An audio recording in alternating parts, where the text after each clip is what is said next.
Hi hello friends, welcome back to my channel. ಇವತ್ತಿನ recipe ಬಂದು ಅಕ್ಕಿ ರೊಟ್ಟಿ. ಇನ್ಸ್ಟೆಂಟಾಗಿ ಹೇಗೆ ಅಕ್ಕಿ ರೊಟ್ಟಿನ ವಿತ್ ಮಸಾಲೆ ಎಲ್ಲ ಆ್ಯಡ್ ಮಾಡ್ಕೊಳ್ಳೋದು ನೋಡೋಣ. 1 ಕಪ್ ಆಗುವಷ್ಟು ಇಲ್ಲಿ ಅಕ್ಕಿ ಹಿಟ್ಟನ್ನು ತೊಗೊಂಡಿದ್ದೀನಿ. ಅರ್ಧ ಕಪ್ ಆಗುವಷ್ಟು ಚಿರೋಟಿ ರವೆನ ಹಾಕ್ಕೊಂಡಿದ್ದೀನಿ. ಅದಕ್ಕೆ ರುಚಿಗೆ ತಕ್ಕಷ್ಟು ಉಪ್ಪನ್ನು ತಗೊಬೇಕು. ನಿಮಗೆ ಎಷ್ಟು ನೋಡಿಕೊಂಡು ಉಪ್ಪನ್ನು ತಗೊಳ್ಳಿ.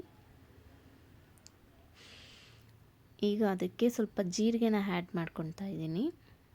ಜೀರಿಗೆ ಹಾಕೋದ್ರಿಂದ ಡೈಜೆಷನ್ ಚೆನ್ನಾಗಾಗುತ್ತೆ. ಹಾಗೆ ಸ್ವಲ್ಪ ಸಣ್ಣಗೆ ಹಚ್ಚಿರೋ ಅಂಥ ಈರುಳ್ಳಿನ ಹಾಕ್ಕೊತಾ ಇದ್ದೀನಿ. ಸ್ವಲ್ಪ ಈರುಳ್ಳಿ ಹಾಗೆ ಒಂದು 3 ಹಸಿಮೆಣ್ಸಿನ್ಕಾಯಿನ ತೊಗೊಂಡಿದ್ದೀನಿ. ಅದನ್ನು ಸಣ್ಣದಾಗಿ ಹಚ್ಚಿ ಹಾಕ್ಕೊಳ್ಳಿ. ಹಾಗೆ ಸ್ವಲ್ಪ ಸಬ್ಬಸಿಗೆ ಸೊಪ್ಪನ್ನು ಸಣ್ಣಗೆ ಹಚ್ಚಿ ಇಟ್ಕೊಂಡಿದ್ದೀನಿ, ಅದನ್ನು ಹಾಕ್ಕೊತಾ ಇದ್ದೀನಿ. ಸಬ್ಬಸಿಗೆ ಸೊಪ್ಪು ಹಾಕಿದ್ರೇ ರೊಟ್ಟಿಗೆ ಟೇಸ್ಟ್ ಇರುತ್ತೆ. ಹಾಗೆ ಒಂದು ಸ್ವಲ್ಪ ಕ್ಯಾರೆಟ್ ಇತ್ತು, ಅದನ್ನು ಹಾಕ್ಕೊತಾ ಇದ್ದೀನಿ. ಸ್ವಲ್ಪ ಕ್ಯಾರೆಟ್ ಹಾಗೆ ಕೊತ್ತಂಬರಿ ಸೊಪ್ಪನ್ನ ಆ್ಯಡ್ ಮಾಡ್ಕೊತಾ ಇದ್ದೀನಿ. ನೋಡಿ, ಇವಾಗ ಎಲ್ಲ ಆಯಿತು. ಇದನ್ನು ಚೆನ್ನಾಗಿ ಮಿಕ್ಸ್ ಮಾಡ್ಕೊಳ್ಳೋಣ. ಈ ರೀತಿ ಚೆನ್ನಾಗಿ ಮಿಕ್ಸ್ ಮಾಡ್ಕೊಬೇಕು. ಹಾಗೆ ಮಿಕ್ಸ್ ಮಾಡಿಕೊಂಡು ಸ್ವಲ್ಪನೇ ನೀರು ಹಾಕ್ಕೊಂಡು ಚೆನ್ನಾಗಿ ಮಿಕ್ಸ್ ಮಾಡ್ಕೊಬೇಕು. ನೋಡಿ, ಇವಾಗ ಸ್ವಲ್ಪನೇ ನೀರು ಹಾಕ್ಕೊಂಡು ಮಿಕ್ಸ್ ಮಾಡ್ತಾಯಿದ್ದೀನಿ. ನಾನು ಕೈಯಲ್ಲೇ ಹಾಕ್ತಾಯಿದ್ದೀನಿ ರೊಟ್ಟಿನ, ಪೇಪರಲ್ಲಿ ಪ್ರೆಸ್ ಮಾಡಿ ಲಟ್ಟಿಸ್ಬಿಟ್ಟು ಹಾಕ್ತಾಯಿಲ್ಲ. ಹಾಗಾಗಿ ನಾನು ಸ್ವಲ್ಪ ತೆಳ್ಳಗೆ ಮಿಕ್ಸ್ ಮಾಡ್ಕೊತೀನಿ. ಪೇಪರಲ್ಲಿ ಹಾಕೋದಾದರೆ ಸ್ವಲ್ಪ ಗಟ್ಟಿಗೆ ತೊಗೊಬೇಕು. ಈಗ ನಾನು ಕೈಯಲ್ಲೇ ಹಾಕೋದ್ರಿಂದ ಸ್ವಲ್ಪ ತೆಳ್ಳಗೆ ಈ ಕನ್ಸಿಸ್ಟೆನ್ಸಿಲಿ ಮಾಡ್ಕೊತಾ ಇದ್ದೀನಿ. ನೋಡಿ, ಇಷ್ಟಿದ್ರೆ ಸಾಕು, ಆರಾಮ್ಸೆ ಹಾಕ್ಬೋದು. ಈ ಕನ್ಸಿಸ್ಟೆನ್ಸಿಲಿ ಮಾಡಿಕೊಂಡು ಹಾಕ್ಕೊಳ್ತಾ ಇದ್ದೀನಿ.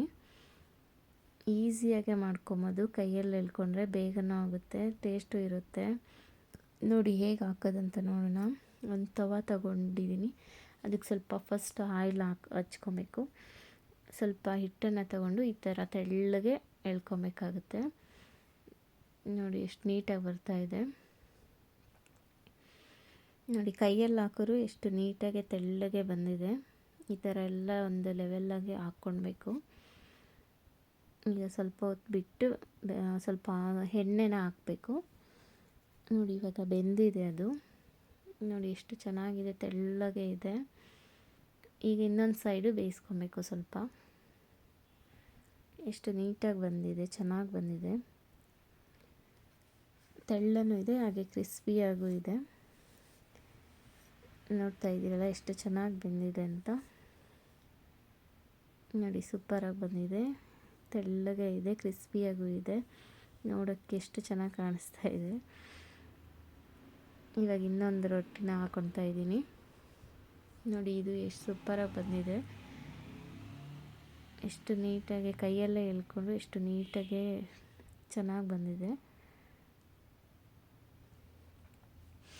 ನೋಡ್ತಾ ಇದ್ದೀರಲ್ಲ, ಈಗ 2 ಸೈಡು ನೀಟಾಗಿ ಬೇಯಿಸ್ಕೊಂಡು ತೊಗೊಬೇಕಾಗುತ್ತೆ. ಬೇಗನೂ ಆಗುತ್ತೆ ಇದು. ಸ್ವಲ್ಪ ಫಾಸ್ಟಾಗೂ ಮಾಡ್ಬೋದು ಈ ಥರ ಕೈಯಲ್ಲಿ ಹಾಕ್ಕೊಂಡ್ರೆ. ಅದಾದರೆ ಪೇಪರಲ್ಲಿ ತಟ್ಟಿ ಹಾಕೋರು ಲೇಟ್ ಆಗಿಬಿಡುತ್ತೆ. ನೋಡಿ ಎಷ್ಟು ನೀಟಾಗಿ ಬಂದಿದೆ. Thank you for watching. Video ಇಷ್ಟ ಆದರೆ ಸಬ್ಸ್ಕ್ರೈಬ್ ಮಾಡಿ.